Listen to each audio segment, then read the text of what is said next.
together. So in a sense, all of these pieces are parts of facade systems. I think in recent years, the facade as a kind of architectural site is one where a lot of these interests are coming together in terms of sustainability, word that's been kind of abused and maybe even overused in the last few years, what that might mean, and how that might work in an integrated approach with an architectural problem. So I think those kinds of ambitions were quite important for us. This idea of facade as a site for architecture, working backwards, and the idea of working in a scale of one-to-one. So that's what I would like to say in terms by way of introduction and some of the things you'll see in the courtyard. I think there was a range of issues that were addressed that students could take on as a kind of a menu in terms of pneumatic skins, of space frames, of planted facades, kinetic facades, you'll see in this example over here. So the students were able to select themselves and then sort of transform and sort of develop these kinds of projects. So it's been a mad dash. I think 1 week has been a crazy format, but in some ways I think it's actually better than a semester because the decision-making process comes very quickly, very immediately, and I think the results, I would say, have a kind of freshness in terms of making decisions and moving very quickly, having enough time to adjust the projects and then come to conclusion. So I'll end with that. Eric? I'm going to go wireless. So thank you, Frank, for that great explanation, and thanks to everybody who's been involved in the project. It's actually my great pleasure to introduce our moderator for the evening. I have just a couple quick things to say about her, to welcome Madeline Brand to the USC School of Architecture. Madeline has worked in public radio for over 20 years. So many of you will know her by voice, if not by face.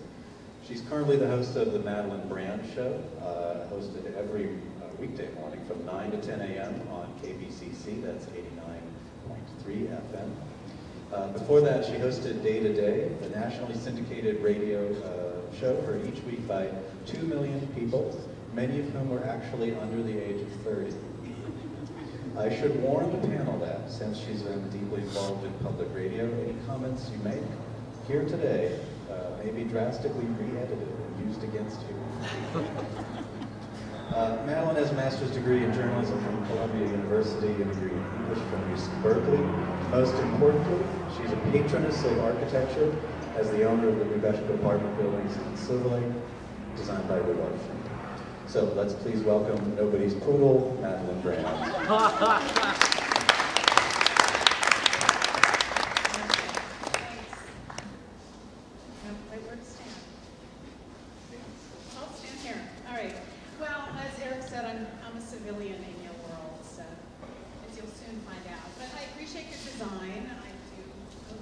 Apartments, and so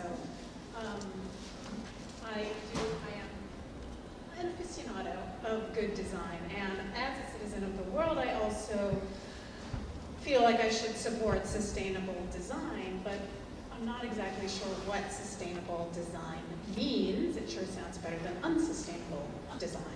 So is it possible to be sustainable when the world's population is increasing, the resources shrinking? Can we build houses and buildings that can be net energy contributors?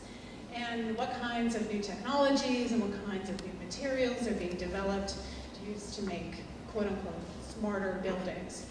Or is the term sustainable building an inherent contradiction? Should we just all die right now? Wouldn't that be better for the planet? Well, given the fact that that's probably not going to happen in the next hour or so, let's have a conversation with this distinguished panel, and I do have bios for them, and we will, I will direct questions to you, but then I want you all to weigh in and have a free-ranging, wild conversation. So let me begin.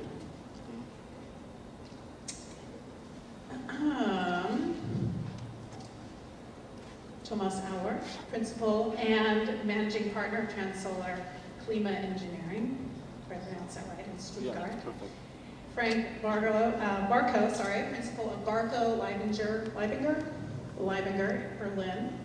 We have Wes Jones. He's a principal of Jones Partners, teaching at SciArc. And we had a very interesting conversation about the solar decathlon, which maybe you can talk about. Dean Ma is here. Neil Leach, architect, theorist, and curator, professor at USC. Greg Otto, professor at USC. Mark Schiller, professor at USC. Doris Sun, coordinator of this panel, professor at USC. And Matt Williams, head of facades, engineering and design at the engineering firm Arup, based in Santa Monica. So there's the panel, and let's begin with a very simple question, and we'll start with you. How do you define sustainable architecture? Well, again, I think it's how you use resources. Again, I think it's a kind of slippery term, and it's, again, been used and abused quite a bit. And also, I think from our perspective, which is German-based, I think sustainability evolved as a kind of engineering approach in a kind of matter-of-fact way, which was a little bit different than we saw the scene here in the States, where the Americans seem to be marketing it better with things like LEED systems like this. They seem to be geniuses doing that, whereas my friends in Stuttgart were quietly going about their business and engineering this as a real response to energy prices, consumptions, as a kind of problem solving. But I think at the same time, this idea of sustainability has come to mean many things in our work. That means it might be an orientation in terms of material resources. How do you use materials? What materials are becoming available? How they can be used. I think we're thinking more about reclamation. How do we use existing buildings? How can we continue the lives of existing buildings? How can they be integrated and improved architecturally? We talk about social sustainability. How do our buildings take on these issues and make for better working places or better living places? So that's an aspect of it. And of course, the engineering of buildings in terms of sustainability is something we've all come to be interested. But I think, in particular, I think how we work is we're working much more upfront with these kinds of people, where I think this idea of an integrated approach is an important one. How do we bring, how can a kind of sustainable idea be also a formal or architectural one at the same time? So that idea of an integrated approach becomes more and more an essential one. But I think, again, from a German perspective, it might be a certain matter-of-factness about how one operates as an architect, say, differently than we did 30 or 40 years ago. And I think this question of not what it is, but what it does has become an important one for us. What it does in terms of when it's finally completed, and what it does for the residents, for the community, for the world in general, or what it does for the theory of architecture? Well, no, I don't think it's, touch that one in terms of what it does to the theory of architecture. I won't touch that one, but I think a word that gets underlined also is performance, what it does in a functional point of view. But again, a kind of engineering performative conceit could also be an architectural one. So yes, what does it do for the people who occupy or use our buildings at one scale, and another scale could be at the scale of a community. So I think, yeah, it works at multiple scales. But Thomas, I'll let you. Yeah. Just want to add some minor issues. First of all, I think it's okay with me if you quote us, because we're going to live about 10,000 miles away, and so it doesn't affect us. There's this thing called the web. Okay. Okay, we need to discuss. No, but the point is, like, you addressed, I think, the right issues about what happens, like, more and more people living on this planet. We are running out of resources. All of these issues, global warming, our cities become harder. And we know that suicide would certainly be one solution. but probably not the appropriate one. So we need to kind of use our built form, not only like the facade right now is the interface between inside and outside, and it defines the aesthetics of the building, but we know we need to occupy this with energy generation, and we have the technology, it's there, we just have to use it. And I think that in principle, if things become severe, there are two possibilities. Either the engineers take over and we start to live in machines, or we start to integrate it into the design. And I think this is why it's so important that we do this at an architecture school, to think about how could this, let's say, contribute to the aesthetics of the building. I think this is why we did it, and got to, I think, pretty amazing results within a week. And I wonder who can address that tension that you just alluded to between engineering and design, and which should take precedence, if one should take precedence when it comes to questions of sustainability. And Mark, would you like to weigh in on that? I think it was Doris who in a recent lecture said there's cool and there's science. They aren't necessarily in opposition with one another. I think that it's just as you asked the question, what can we do about sustainability, and will we respond to it? I see it not as a choice. I see this. Yes, we will.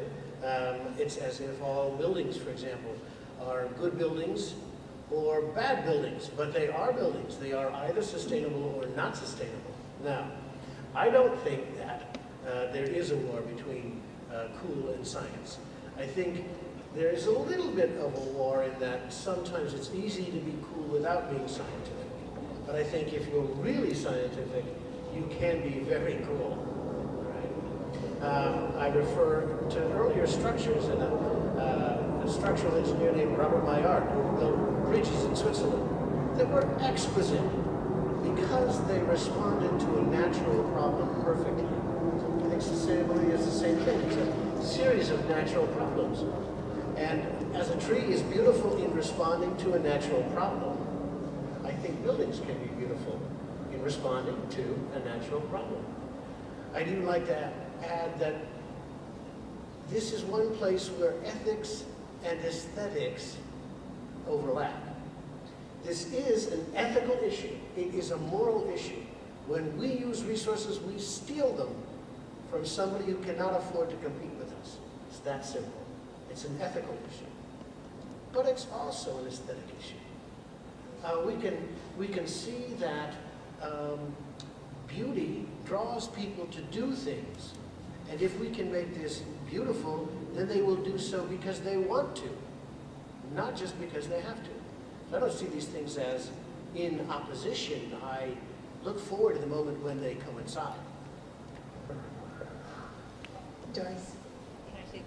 Sorry. I just want to respond to the coolness. Is it not working? Hello? There's probably a button on it. It's on. Hello? I don't disagree.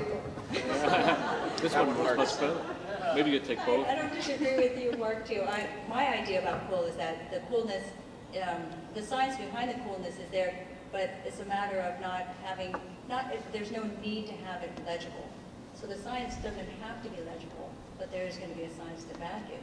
But I agree. I think the aesthetic, I think the question of aesthetic is a really good one. It's probably something that can be asked to everybody on the panel is more of a question about what is the aesthetic of sustainability? Is that driven by computation? Is it driven by materiality? Is it driven by responsiveness and all these different things? Or is it simply driven by aesthetics? And where is the responsibility of the architect within that, right? And that's something that I think we all go through in our mind, thinking about the meaning of where the role of the architect and all of that. So are you ever in the situation where you have to make that decision? And how do you make those decisions? I think as an architect, I can speak for myself, I think it's a decision that you make almost at all times. it either becomes inherent in how you work, or it becomes a point of decision when there needs to be, if all things come to an equal point, right? So if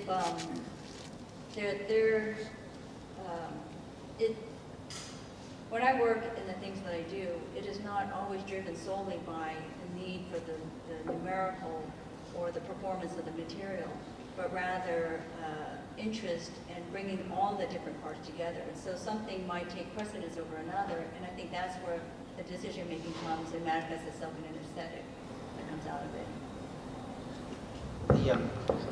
Just to go back to the original conversation, as an engineer, I always worry, or at least now, when I first started my career, I worked with Stefan Banish on Genzyme's headquarters, which was one of the first LEED Platinum buildings in the United States. And at that point, it felt like, you know, the solutions were going to come through engineering, right? We were going to apply solution after solution after solution and ultimately arrive at this kind of high-performance building. But I think as time has passed and as I've found my career develop, the real opportunity is in holistic design and actually moving away from the rigid widget. To think that somehow we're going to invent some technology that's going to save our ass is a foolish proposition. We have to go back to first principles and actually use good quality design to actually arrive at performative solutions. It's not going to be in the widgets. So it's not going to be in the high tech, it's not going to be in the new materials, it's going to be looking back at good design and... It's going to be based in the first principles, making great, it's going to be back in the first principles, using great techniques, using the computational methods that are available to us, and that's always moving forward. But to think that somebody's just going to invent some magic solution to the problems we have, I think it just isn't going to happen. Yet there is a role, is there not, for technology and new materials that can do things that perhaps 5 years ago could not have been done or even imagined. And how do you integrate that? I don't know, maybe you would like to answer that, please. Yeah. I think, yeah, there are new materials and there are new photovoltaics that are more efficient and there are whatever. But what we figured out like we did the studies on Master City, what we figured out to become carbon neutral, the only way is to make the buildings about 70 to 80% more efficient than what they do today. And then we can think about new materials, about the magic machines, the photovoltaics. But we have to think about first principles, and that's why it has to become inherent of the design. It can't be independent of design. If a building needs to be so much more efficient, you know, it has to be designed to allow daylight to penetrate, for instance. So you ultimately limit the depth of the building. It has to be designed to allow for natural ventilation. It gives some limitations on design. Some limitations, but also opportunities. And I think to your point, I think there is no specific aesthetics of sustainability. I think people already start to talk about the new environmentalism. I think this is stupid. I think there is no, we never talked about structuralism just because buildings don't collapse. What is the aesthetic of structures? I think it depends on what type of structures. And I think there's a lot of hype about sustainability right now, but I think we just need to consider it as structural issues. It has to be part of the design. Yeah, I think if you look back to like the late 90s, there was a lot of terrible architecture produced under the guise of sustainability, and that it didn't mean anything from an architectural point of view. And I think what has happened, at least from our point of view, it's relativized. You know, that sustainability becomes maybe a set of tools or a set of instruments. But when you talk to a car company like BMW about sustainability, it's what they do anyway. So it's become kind of way of operating that's de facto. It hasn't, despite this discussion about ethics and things like this, it really becomes, if we talk about architecture as a kind of evolving history, and design is somehow constantly responding to technology and how it evolves, it's simply how you use it. Can I just say something about science and cool? I come from a country of Doctor Who, okay? Where the coolest guy on the planet had a PhD. I mean, not only our planet, but many other planets, and he spent most of his time saving the planet. So, like, Science is always cool. Richard Dawkins comes from my country. I bought my house from Stephen Hawking. A guy in a wheelchair sells cell phones. I mean, so science is cool. But I think, I just want to make a comment on that. I mean, when I was a student at Cambridge, in the School of Architecture, there was the engineering school behind us, right next door. We didn't talk to them at all. We used to make jokes about engineers. In the Yellow Pages, you have Yellow Pages here? We had Yellow Pages in England. And you could look under boring, B-O-R-I-N-G, boring, making holes, right? And it would say, for boring, see civil engineers. Architects used to joke about how boring engineers were. You know? And we spent our time, actually in those days, not that long ago, but reading history. History was so cool, and we thought science was boring and technology was boring, and then French philosophy also, Derrida and so on, they were cool. And I think there has been a kind of shift, to answer the question about theory that Frank was ducking, a shift in the kind of theoretical considerations away from that kind of intellectual work on history and culture and philosophy towards theorizing technology and performance now. And that's partly as a result, in response to what I would call postmodernism. I think postmodernism was obsessed with appearances. And there were guys who were doing things based on performance, like Frei Otto, fantastic work. People paid no attention to it. They were interested in kind of what was the sexiest form. That went all the way through until I think about 2000 and something, and suddenly people are beginning to realize that there is something interesting about performance, almost as a kind of way of salvaging something from postmodernism. And now the sexiest guys of the lot, not Doctor Who, but Cecil Bauman, like these engineers. Everybody wants to work with engineers.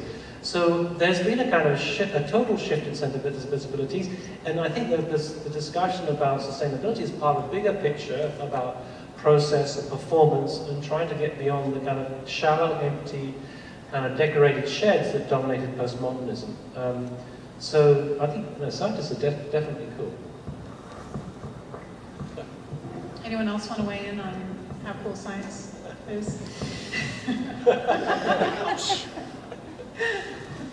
I wanted to ask you, because we were talking a little bit about the theory versus the practical approaches of sustainability, and here you are Dean of the Architecture School. So how do you marry the two when you're talking to your students, and when, you know, granted these are great projects, but these are theoretical projects, and they need to go out into the real world? I do think education is really at the cross point between theory and fundamental scientific researches versus practices. And really, I do not think these two ends necessarily wants to meet at school or at any institution that involve in education. But however, we're dealing with the business of knowledge, and I do think architecture by essence is a form of knowledge. And the knowledge related to us is timely, and it's always kind of have a timelessness in it. But knowledge is such an integrated phenomenon. Whether knowledge can be taught, teachable, right? This is the question. Knowledge is not something you can teach. It's not something you can fulfill, actually. So to teach it, then we have to split it into modules, into different disciplines, into different kind of specialties. That's how we can teach it. You know, that's how we can teach it. But that's a danger there. So education, knowledge in that way, teaching is actually a fairly dangerous enterprise because we have to split it. Therefore, we have to put it into courses and streams and all this.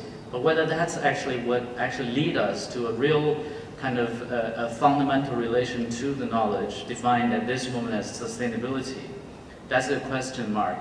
That is why I think the school has delayed in actually to search for this kind of leading or to capture the leading voice of so-called sustainability, because we're confused. We're confused. So I think the format like this is really explore what kind of business we're in. To obviously many students here, once you're taught in that way, you may end up to be good practitioner or that involve kind of contributed to this business of sustainability. Maybe you can be victims of it too. And it's always going to be victims of education.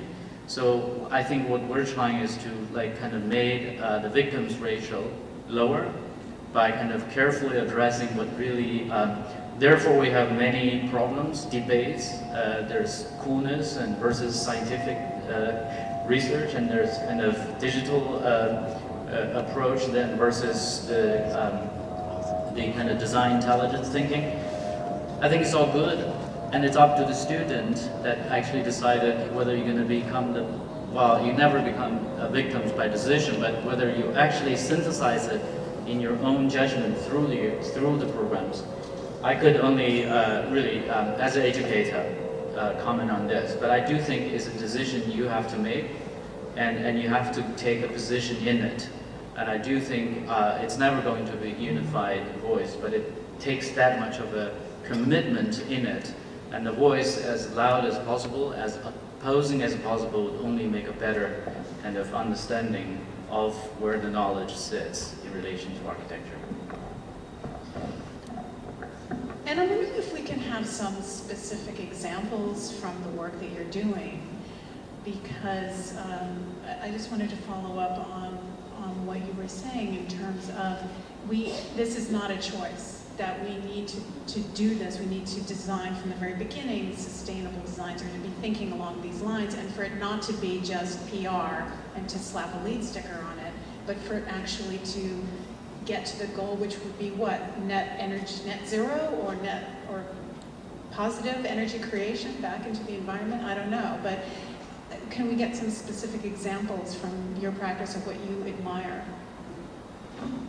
Can I start this very quick? I just had a proposal to all the developers in China. This is not a design work, it's actually policy work, to imagine how worse they can become.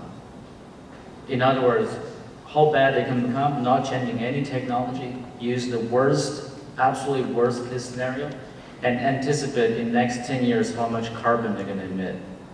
Then have assessment and bundle that became a credit, and now trade on the platform of global carbon trade, and making money, and then invest in a co-invested R&D. So, and the idea is to imagine the worst you can do, and then measure how better you can do from that worst demarcation.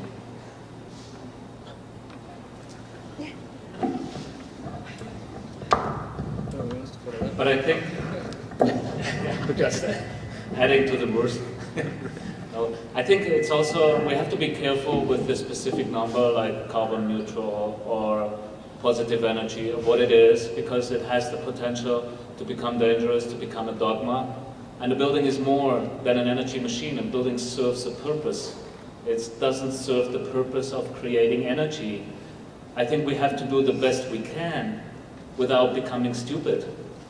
And I think one good example is the Manitoba Hydro building we did in Canada, which is super energy efficient. But what I appreciate more is, or at least as much, that it was a deliberate decision from a utility company to move downtown from the suburbs in these dying prairies, mid-sized cities, to move 2,000 employees downtown, not building parking for these employees, not building a cafeteria for these people, not building a gym or something, forcing the people to, let's say, bringing life back into these dying cities. And there are restaurants reporting already like a 300% increase in revenue. I think that's part of the sustainability equation as well. And instead of being stupid and dogmatic about so and so much energy, I think we have to always try to consider the holistic picture. Do you think that gets lost in a lot of discussions and a lot of design deliberations? Let's say I see many, let's put it this way, stupid things, yeah. But I think, it's, where I see sustainability right now in building design is at the beginning we don't even know what it could be, what is the potential. It's a little bit like steel structure started in the beginning of the 20th century, like the Flatiron building I think was one of the first steel structures, but it looks exactly like a masonry building. They didn't know what the potential of a steel structure is, and it took engineers and architects about 100 years before we ended at Disney Hall. I hope it doesn't take us 100 years before we know what sustainability can mean, but I think it's something we need to explore. I think we don't even know what the potentials are right now. And Matt, I think you wanted to weigh in on this. No, I was going to just generally agree. I think social sustainability is a wider issue. I think the problem we have as architects and engineers is influencing the owner and the developer bodies that want to develop these buildings. They're not interested in outside of their footprint, and I think that's something architecture can definitely kind of contribute to and understand better how we can bring more life back to the city centres that we've got, understanding transport networks and the importance of transport nodes and how we can kind of influence the wider master planning of the cities in a broader step rather than just the individual buildings themselves. It's been said that architects have egos. Never heard this. I don't know any that have egos. But when it comes to this issue, sustainability, and what's the smaller footprint, whatever buzzword you want to use, wouldn't rehabbing buildings be the better choice than building new buildings or tearing down existing buildings to build new buildings that you want to design that will have your signature on it and will make your name, versus something that might be less flashy but perhaps better overall for the world? I mean, I'm reading this fortune cookie. It says you will be more famous than Ram, and I believe it.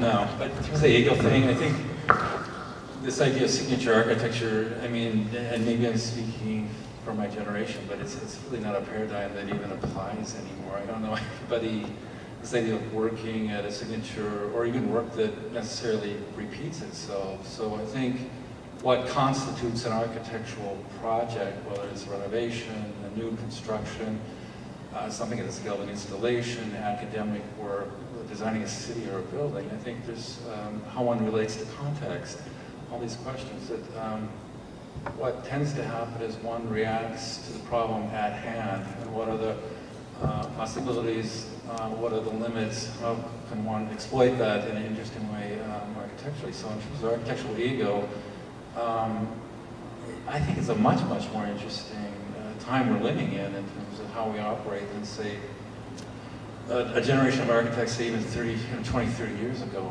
And I think that it's an incredibly dynamic time in terms of how one operates as an architect and what constitutes an architectural project. You actually asked two questions. One was about the ego of the architect, and the other was about reusing buildings. Some of the buildings which have actually been signature buildings and supposedly very sustainable turn out to be not very sustainable. The Seattle Public Library, the new building, uses more energy than the one that it replaced. Now, some can argue that there are more functions in the new building, but one has to sort of ask, are we sure that we are making improvements just because we call something sustainable? When I visited the building, it's a daylit building, but every light in the building was on. And of course, my students chuckled as I went around the building, shutting all the lights off. As far as ego goes, I'm going to take issue with Thomas on something. He gave the example that we went from a sort of a flat iron building past and to steel structures, and someday we will have sustainable buildings as modern as the Walt Disney Concert Hall, which is, with all due respect, a wonderfully interesting building, but an example of a certain amount of ego placed on the landscape. Very interesting building, pushes the envelope, but I would not call it sustainable by any stretch of the imagination. In fact, it's a building that uses a great deal of energy, now again, admittedly, for special function. But it also has an impact on its environment. You may remember that there were all kinds of issues about glare and overheating the space around the building. So we have an example of ego in contrast, perhaps, to sustainability. Plenty of vacant buildings downtown, just a couple blocks away. Just saying. I just want to bring in something that I'm dealing with every day in my news show, the Japanese earthquake and tsunami. tsunami, and I'm wondering how that has figured into your thoughts about architecture, the future of architecture and sustainability, and whether or not there is a tension between creating sustainable design, however you want to define it, and creating design that protects people from such an event.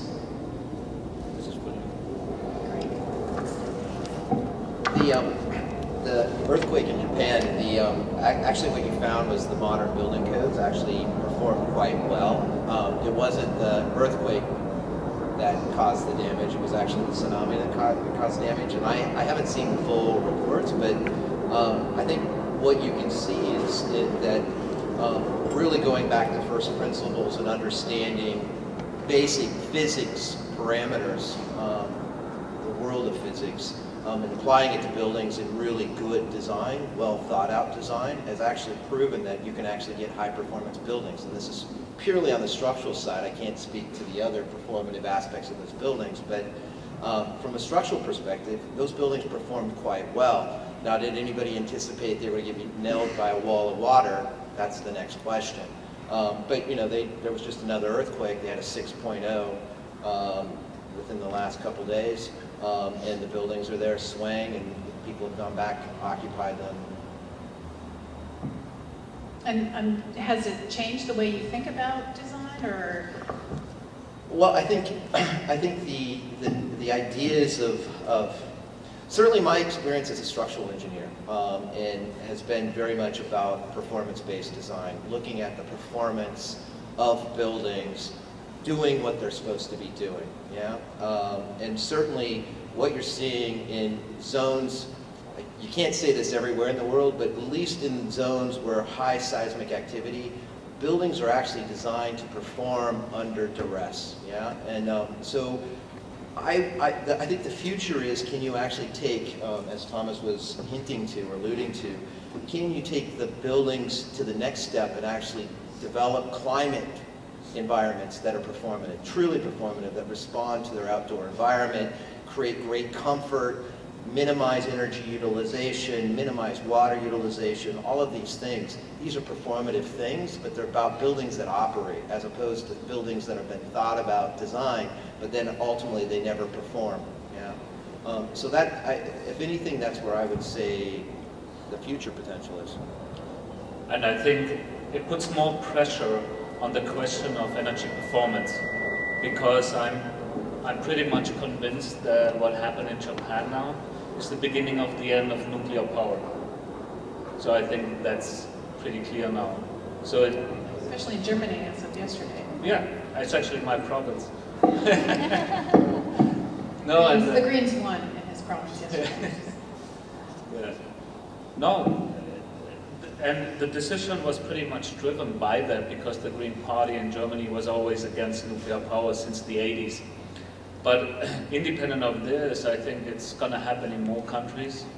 That we're going to rediscuss nuclear power, and if this is really the beginning of the end of nuclear power, it takes away another energy source and increases the pressure of being more efficient. I think this is what happens. It's really interesting. And Wes, since you're involved in the Solar Decathlon. I've been listening to all of this closely and have hesitated to get into it.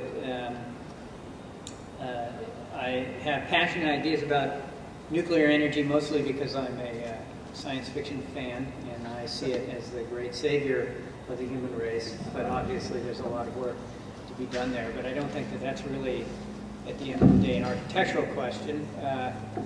I think that the issue of sustainability that we have on the table before us, that we're debating so madly as if it's some big surprise that has come up now lately, the question of the earthquake in Japan, adding new dimensions to this, seems to me as if I were listening to this from someplace far away without the experience the history that we've had here on the planet and everything, I would see this thing of sustainability as a strange subject, because I think the assumption would be that that would just be how things were. In other words, it's kind of I'm trying to figure out how to express this, because it's so ingrained in our the presumption of human superiority and the right that we have to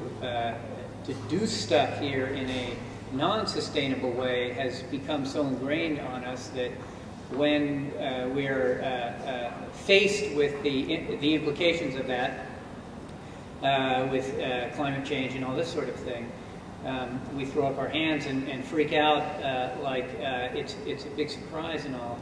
But I think that the whole discussion of sustainability really should be one about the best approach to that, I think, is the approach taken by the deep ecologists who are understanding this is really simply the larger ecological question of how we fit on the planet, how we take our place here without taking more than our deserts there. And so the question of sustainability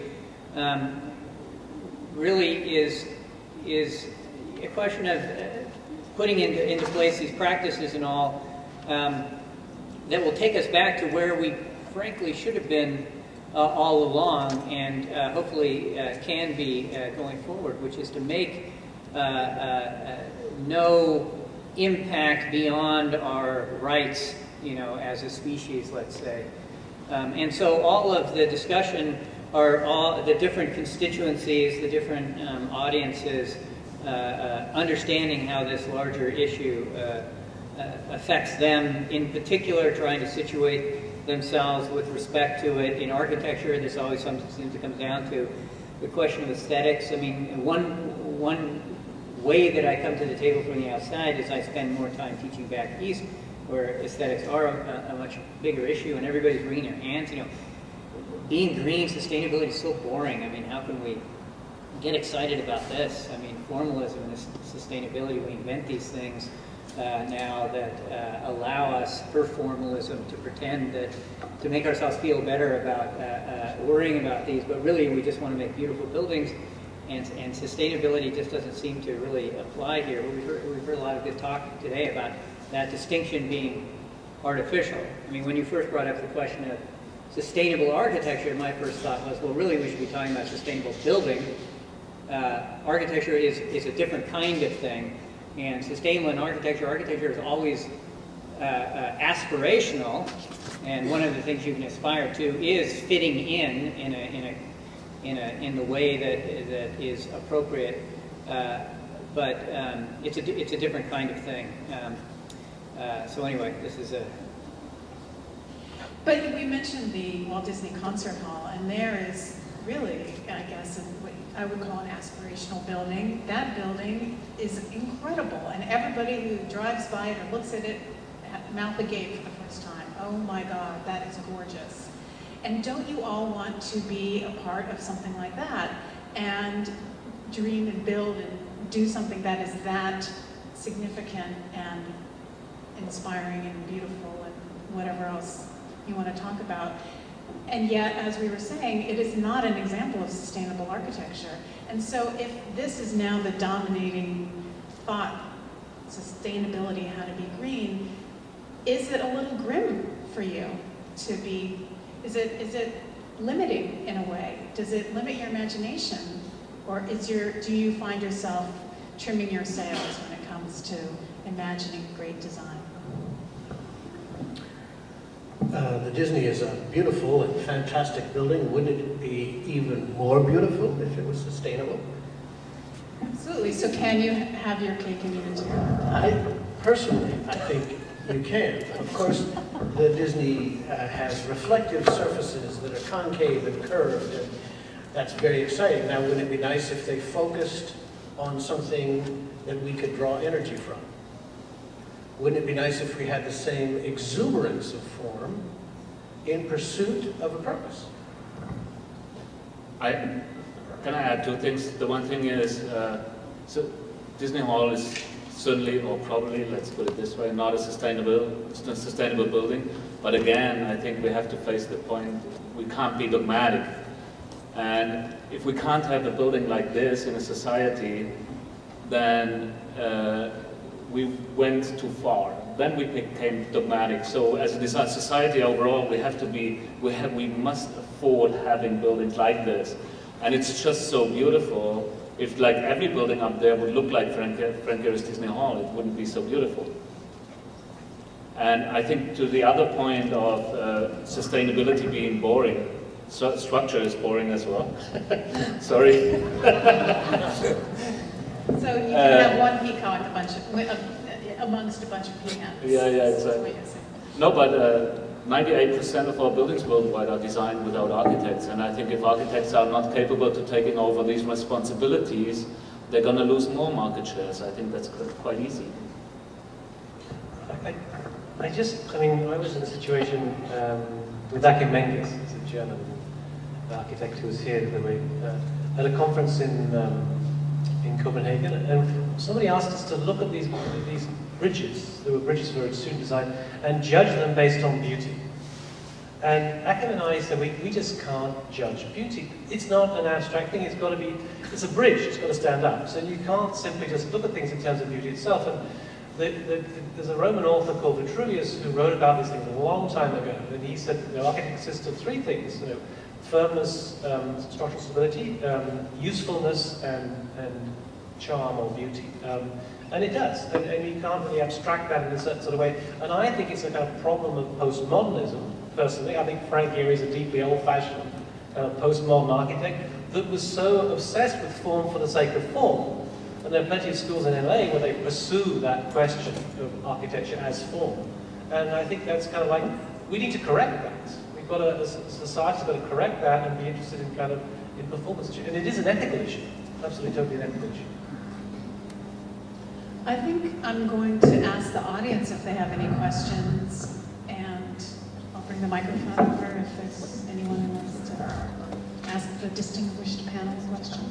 Hands up. Nope. I'm so surprised. Eric?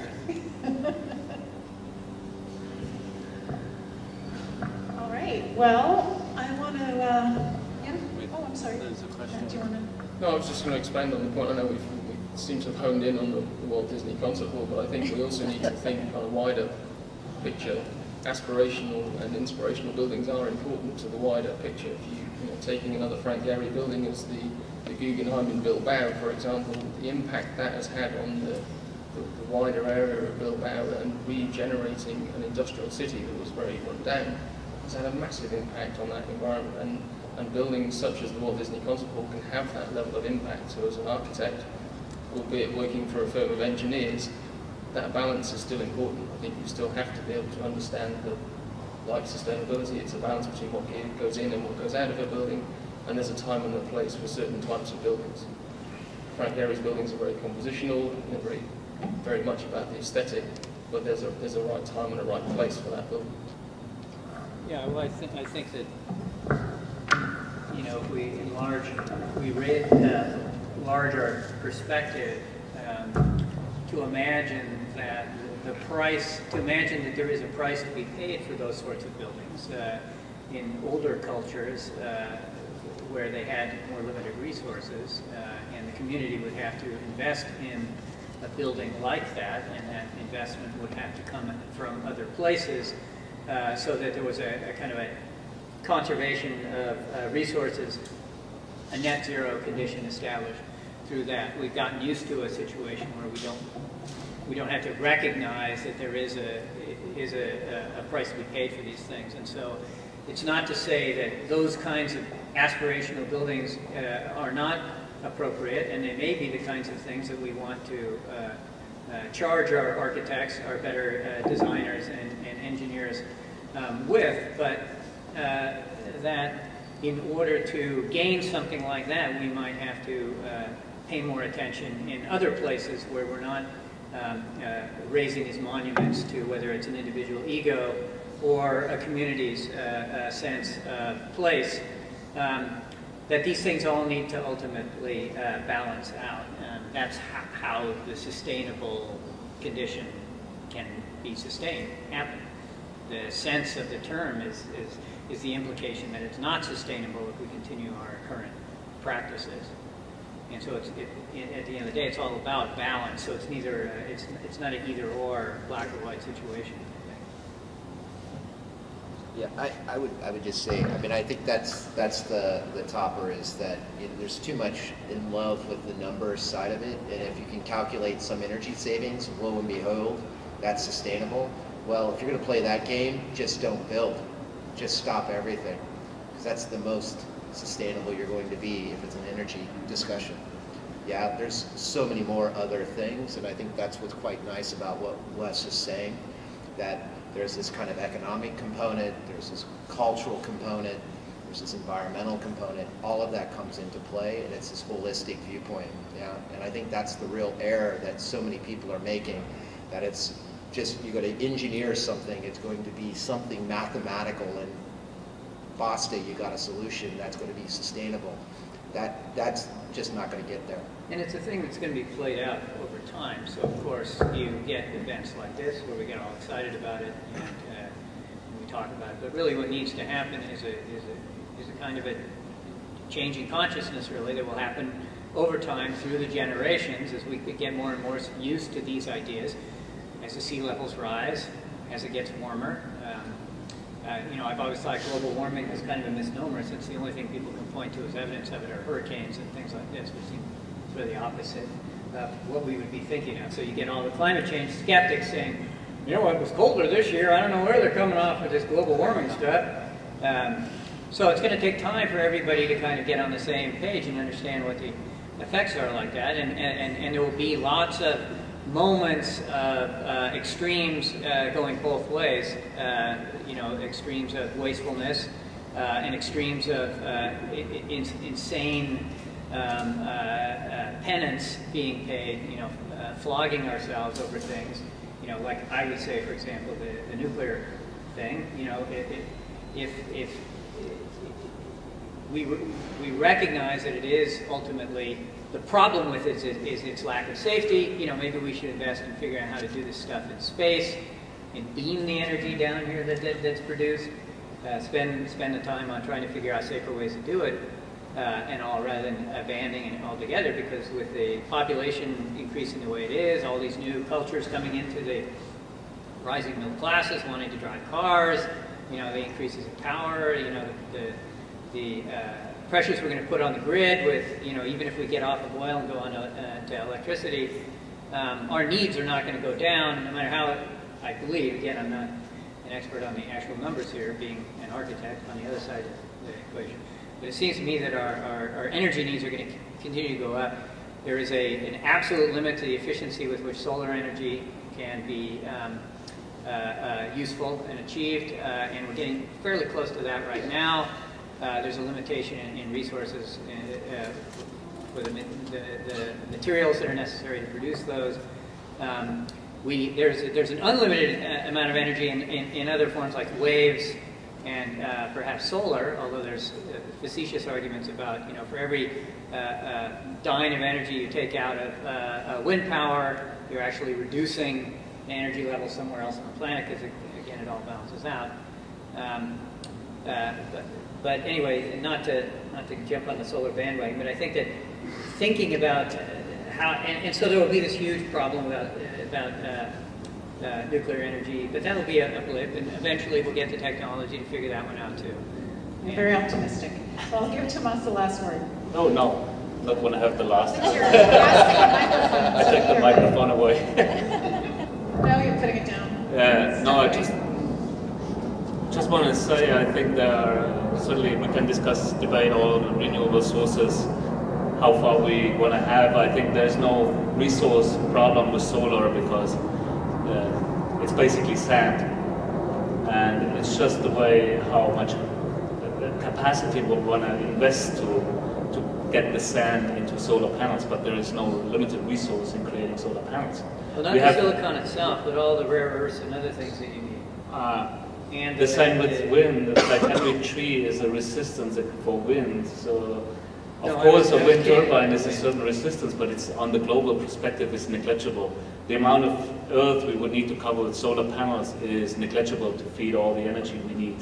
Something like 10% of the Sahara we would need to cover to feed all the energy we would need. I think we do not have an energy problem on this planet. The only thing we need, what we have, is we want to have cheap energy. And we know whatever alternative energy we want to use, whatever renewable energy we want to use, it's more expensive. I think it's pretty simple. It's coming down to dollars. How much do we really want to spend on energy? I think that's what it is. And what you said with regard to sustainable design, I think the beauty of sustainability is really it's a pretty broad picture, but that's also the danger, because suddenly it becomes arbitrary and everybody can claim whatever he wants being sustainable. And I think there's the risk that suddenly everything is sustainable, whether it's true or not. And there's a risk that people start to say, this is all just greenwash. And whatever people talk about, it's all just greenwash. And I think that's the risk, that we start to become more serious about what we are doing. And push other people as well. I think when I say we, I mean the world of architects and engineers being more serious and more straightforward. I mean, do you see yourselves as needing to lead everyone? No, well, you know, well, yeah, you. Architects in general as needing to take more of a leadership role in saying that this is the only way we can design now, there's no other choice. Absolutely, absolutely, because architects are the contact to the client. A client usually is not a professional, so that's why he's going to an architect.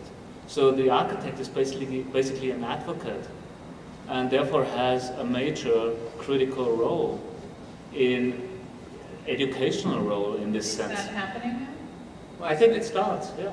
Yeah, I mean, architects, it goes back to the aspirational possibilities for architecture. Architecture used to be the biggest thing any society made, and the way that it let the rest of the world know where it was in the world. I mean, architecture places us in the world, and so we look to architecture to understand our position there. And so architecture was traditionally incredibly important that way. Of course, architecture is losing that role to other media these days. And so people don't look to architects and architecture quite as much for leadership in that regard. But this issue of sustainability, however kind of artificial it might be in relation to this earlier discussion, is interestingly forcing the built environment back into the foreground as we spend much more time on those machines, and increasingly in the future, maybe not even on the machines, but just on goggles or whatever. In virtual reality, we still have to keep ourselves warm and keep the rain off our heads. And so that dimension of the equation comes much more to the fore, ironically, because of this question, just at the time when it is probably most at risk as far as the actual cultural resonance it has for us, since most of the important things we think about these days happen there rather than, you know, out here. Well, I want to thank you all very much for a really interesting discussion. And there are refreshments, I believe, over there. And I want to thank Eric, Haas, Alice, Kim, and Dorothy for inviting me to moderate this panel. Thank you all very much. And thank you for coming out tonight.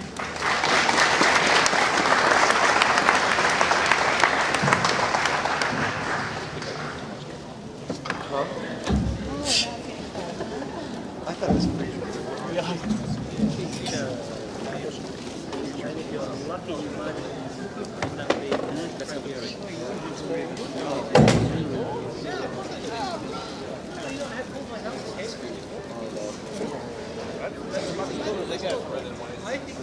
Why don't we have any?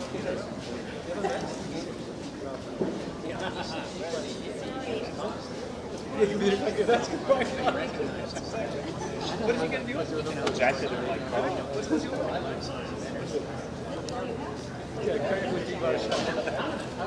you have a try.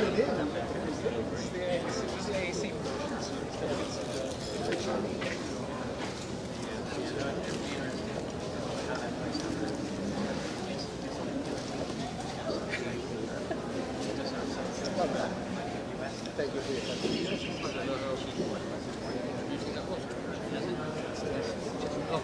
time. just call me. In fact, I have some space myself in the state.